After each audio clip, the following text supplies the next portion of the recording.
அனைவருக்கும் வணக்கம். ஸ்ரீ பாலாஜி ஜோதிட நிலையம், தாரமங்கலம். இன்றைக்கி நாம் பார்க்க போகிற இந்த காணொளி 3 ஜாதகம் கொடுத்துருக்குங்க. இந்த 3 ஜாதகமும் என்ன தொழில் செய்கிறாங்க அப்படின்னு நம்ம கண்டுபிடிக்கிறோம். ராசிக்கட்டை மட்டும் வச்சு டேட் ஆஃப் பர்த்து, டைமு, எங்கே பிறந்தாங்க அப்படின்னு கொடுத்துருக்கேன். ரொம்ப ஈஸியான ஸ்டெப்ஸ். நம்ம ஏற்கனவே தொழில் பற்றிய சில விதிமுறைகளை நம்ம ஏற்கனவே போன கிளாஸில் பார்த்துருக்குறோம். பழைய வீடியோவில் இருக்குது நம்மளது.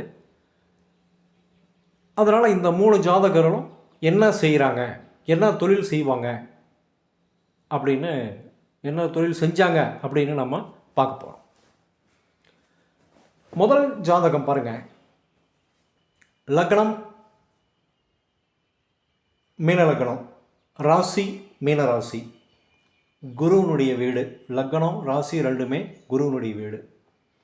நாம் பொதுவாகவே ஒரு ஜாதகருடைய தொழிலை பற்றி பார்க்கும்போது 1ஆம் இடம், 2ஆம் இடம், 10ஆம் இடம், 6ஆம் இடம். ஏன்னா லக்னாதிபதி நல்லா இருக்கணும், அதுதான் 1ஆம். அப்போ தான் ஒரு தொழில் செய்ய முடியும். 2ஆம் இடம் அப்படிங்கிறது தனம், அந்த செய்யக்கூடிய தொழில் மூலம் வரக்கூடிய வருமானம், தன வரவு எப்படி இருக்குது அப்படின்னு 2வது இடத்தையும் பார்க்கணும். 6வது இடம் அவர் செய்யக்கூடிய வேலையினுடைய தன்மை. 10வது இடம் செய்யக்கூடிய தொழில், என்ன தொழில் செய்கிறார் அப்படின்னு. ஆக இந்த 4ஐயும் பார்த்தாவணுங்க. அதுலேயும் அதிகபட்சமாக பார்த்தீங்கன்னா 10வது இடத்தையும் 2வது இடத்தையும் கூர்ந்து கவனிக்கணும். இப்போ முதல் ஜாதகத்தை பாருங்கள். மீன லக்னம் மீனராசி, லக்னாதிபதி குரு 10ல். குரு அதற்கான காரக தொழில் நமக்கு தெரியும். குரு அப்படின்னா ஆசிரியர். அந்த லக்னாதிபதியாகவே அவரும் இருக்கிறாரு, 10ஆம் இடத்துக்கு அதிபதியாகவும் இருக்கிறார். அதனால் 10ஆம் இடத்துல குரு ஆட்சியாக இருந்து 6ல் இருக்கிற சூரியனை பார்க்குறாரு. அதனால் ஒரு அரசு பள்ளியில் ஆசிரியராக இருக்கிறார். இந்த 3 ஜாதகங்களும் ஆண்கள் ஜாதகம் தான், பெண்கள் யாரும் இல்லை, ஆண்கள் ஜாதகம் தான். அதனால் ஒரு ஆசிரியர் அரசு பள்ளியில் ஆசிரியராக வேலை செஞ்சிகிட்ருக்கிறார். இன்னும் வேலை செஞ்சிகிட்ருக்கார். பாருங்கள், 2ஆம் குரு 10ஆம் இடத்திலிருந்து 2ஆம் இடத்துக்கும் பார்வையிடுறார், தனஸ்தானத்தையும் பார்வையிடுறார். அதே மாதிரி அரசு சம்பந்தப்பட்ட கிரகமான சூரியனையும், 6ஆம் இடத்தில் இருக்கிற அந்த சூரியனையும் பார்வையிடுகிறார். அதனால் இவர் ஒரு ஆசிரியராக, அரசு பள்ளியில் ஒரு ஆசிரியராக வேலை செய்கிறார். சரி, 2வது ஜாதகத்தை பாருங்கள். இவர் பிறந்தது 20/12/1986 5:30 காலையில் நாமக்கல்லில் பிறக்கிறார். அந்த டைம் படி அவருக்கு விருச்சிக லக்னம், ராசி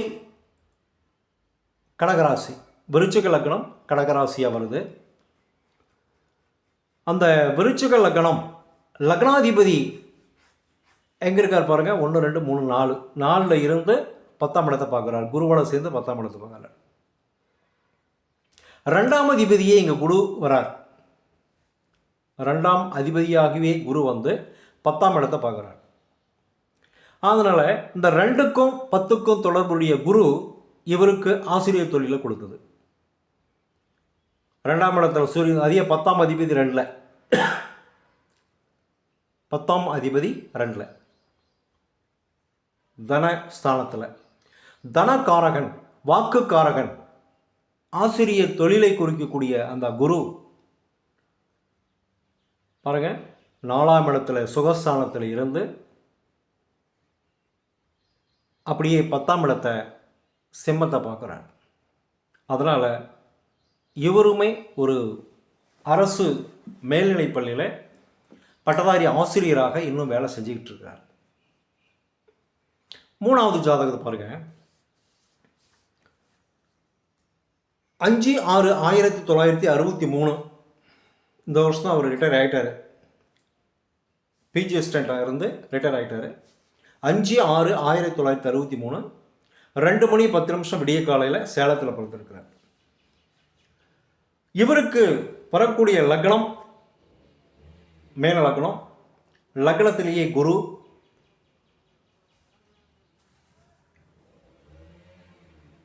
பத்தாம் அதிபதி குரு லக்னத்திலேயே இருக்கிறாரு.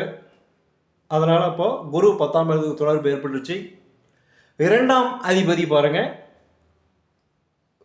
சிம்மத்தினுடைய வீட்டில் 2ஆம் வாக்குஸ்தானாதிபதி சர்வீஸ் ஸ்தானத்தில் பணியின் தன்மை இல்லையா, அந்த மாதிரி இருக்கக்கூடிய இதில் சிம்மத்தினுடைய வீட்டில் நட்பு ரீதியாக இருக்கிறார்.